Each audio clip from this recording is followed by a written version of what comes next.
வணக்கம். நான் உங்கள் அன்பான சயின்டிபிக் வேதிக் அஸ்ட்ராலஜர் அஸ்ட்ரோரஞ்சி பேசுகிறேன். நல்லது நினைப்போம், நல்லதே நடக்கும். தொடர்ந்து நம்மளுடைய வீடியோஸ்லாம் பார்த்துட்டு இருப்பீங்க நம்புறேன். சயின்டிபிக் வேதிக் அஸ்ட்ராலஜி முறையில ஒளி தத்துவம் எப்படி நம்மளுடைய வாழ்க்கையில் வாழ்க்கை சம்பவங்களாக நாம வாங்கி வந்த கர்மா எப்படி நம்மளுடைய நல்லது கெட்ட வாழ்க்கை சம்பவங்களாக சாதகமான சம்பவங்களாகவும் சாதகம் இல்லாத சம்பவங்களாகவும் எப்படி உருவெடுக்கிறது, அதுக்கு ஒளி தத்துவம் எப்படி துணை போய்கிறதுங்கிறது நம்ம துல்லியமா பார்த்துட்டு இருக்கோம்.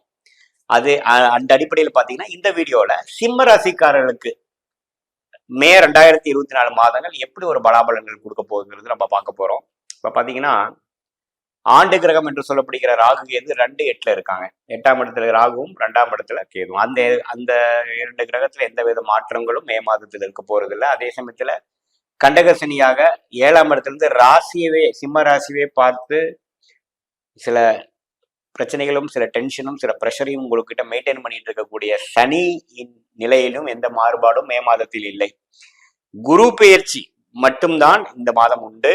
அந்த அடிப்படையில பாத்தீங்கன்னா ஆண்டு கிரகம் என்று சொல்லப்படுகிற குரு மே 1ஆம் தேதி ஆண்டு முதல் நாளே பாத்தீங்கன்னா 10ஆம் இடத்துக்கு வருகிறார் 9ஆம் இடத்திலிருந்து. இத்தகைய ஒரு பயிற்சி எப்படி இருக்குதுங்கிறத நம்ம பார்க்க போறோம். அதே சமயத்துல மற்ற கிரகங்கள் எப்படி இருக்கும் பார்க்கும் பொழுது இந்த ராகு 8ஆம் இடத்துல இருக்கிறதோட சேர்ந்து செவ்வாயும் சேர்ந்து விட்டார். உங்களுக்கு செவ்வாய் ரொம்ப முக்கியமான ஒரு கிரகமாக இருக்கிறது. சிம்ம ராசிக்காரருக்கு செவ்வாய் 4ஆம் வீட்டுக்கும் பாக்கியஸ்தானம் என்று சொல்லக்கூடிய 9ஆம் வீட்டுக்கு அதிபதியா இருக்கக்கூடிய செவ்வாய் 8ஆம் இடத்துல போய் ராகுவோட சேர்ந்து இருக்கிறது கொஞ்சம் பார்த்தீங்கன்னா சில விஷயங்கள் கைக்கு வந்தது வாய்க்கு வரலைங்கிற மாதிரி சில விஷயங்களும் சில எதிர்பார்ப்புகளும் டிராவலிங் விஷயத்துல கொஞ்சம் அசௌகரியங்களும் பேச்சு விஷயத்துல சில நாம பேசுறது வேற மாதிரி போகக்கூடிய அமைப்புகளும் இருக்கக்கூடிய அமைப்பு இருக்கு. கொஞ்சம் கேர்ஃபுல்லா தான் இருக்கணும். ஸோ சனி 7ஆம் இடத்துல ராசியை பார்த்து செவ்வாய் 8ஆம் இடத்துல ராகுவோடு இருக்கிற நிலை இருக்குது இந்த மாதம் முழுக்குங்கிறது சிம்மராசிக்காரர்கள் புரிந்து கொள்ள வேண்டும். ரொம்ப கேர்ஃபுல்லாகவும் இம்பார்ட்டன்ட் டெசிஷன்ல இருக்கக்கூடிய அமைப்புகள் இந்த மாதத்தை நீங்க அவாய்ட் பண்ணி ஆகணும். Not the best month for you. அதே சமயத்துல பாத்தீங்கன்னா குரு 10ஆம் இடத்துல 2ஆம் இடம்ங்கிற தனஸ்தானத்தை பார்ப்பதனால சில கேஷ் ஃப்ளோ இம்ப்ரூவ் ஆகும். வரவேண்டிய கடன் கொஞ்சம் கிடைக்கும். ஒரு இன்வெஸ்ட்மெண்ட் பண்ணக்கூடிய அமைப்பு இருக்கு. 4ஆம் இடத்தை பார்ப்பதனால சில இடம் விஷயத்துல சில சாதகமான விஷயங்கள், தாயார் விஷயத்துல சில உடல்நல கோளாறு இது வரைக்கும் இருந்தாங்கன்னா அதுல ஒரு நிவர்த்தி வரக்கூடிய விஷயங்கள் வருதுங்க. அதே சமயத்துல 6ஆம் இடத்தையும் பார்ப்பதனால் சில ஒரு சுப கடன்கள் வாங்கி அதன் மூலமா சில செலவு பண்ணக்கூடிய அமைப்புகள் உண்டு.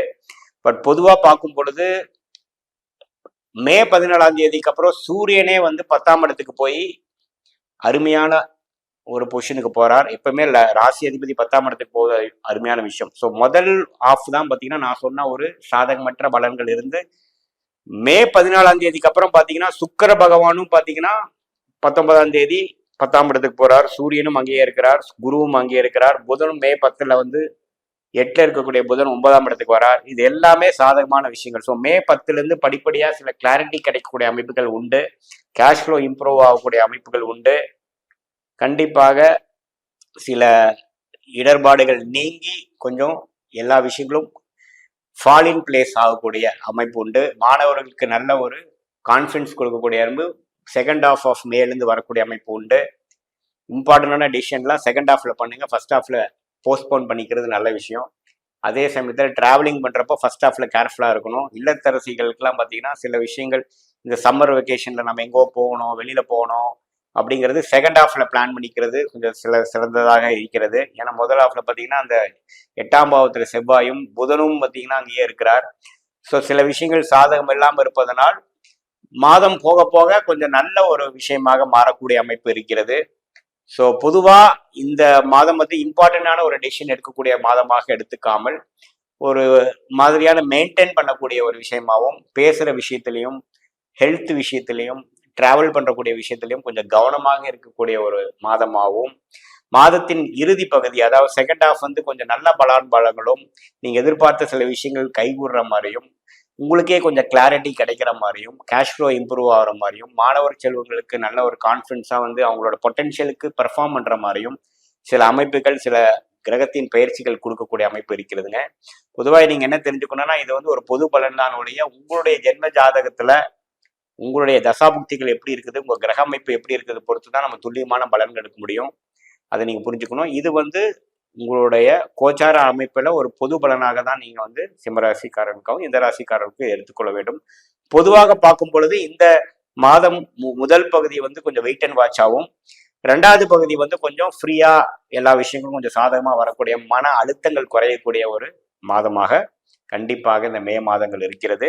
பட் இது நீங்க வந்து கண்டக சனி இன்னும் நீடிக்குது. 7ஆம் இடத்துல 8ஆம் இடத்துல ராகு இருக்கிறார், அதோ செவ்வாய் சேர்ந்திருக்கிறாருங்கிறப்போ நண்பர்கள் வட்டாரம், கொலீக்ஸ், கஸ்டமர்ஸ் கிட்ட எல்லாமே நீங்க கொஞ்சம் கேர்ஃபுல்லா இருக்கணும். ஒரு ஃபால்ஸ் ப்ராமிஸ் பண்ணிட்டு ஒரு அவசரப்பட்டு ஒன்று சொல்லிட்டு அதுக்கப்புறம் கஷ்டப்படக்கூடாது.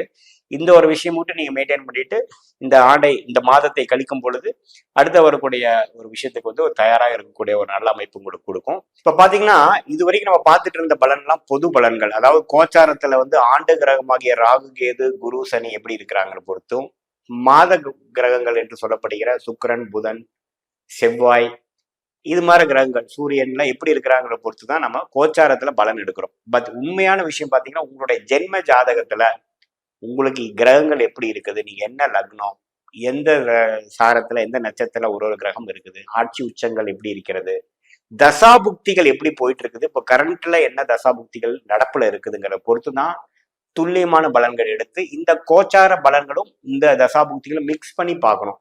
ஒரு 80% பாத்தீங்கன்னா உங்களுடைய தசாபுக்திகள் பலன் கொடுத்து அதுக்கு சப்போர்ட்டிங் ஃபேக்டரா இந்த கோச்சார பலன்கள் நம்ம எடுத்துக்கணும். அதுதான் வந்து கரெக்டான துல்லியமான பலன் எடுக்கக்கூடிய ஒரு அணுகுமுறை.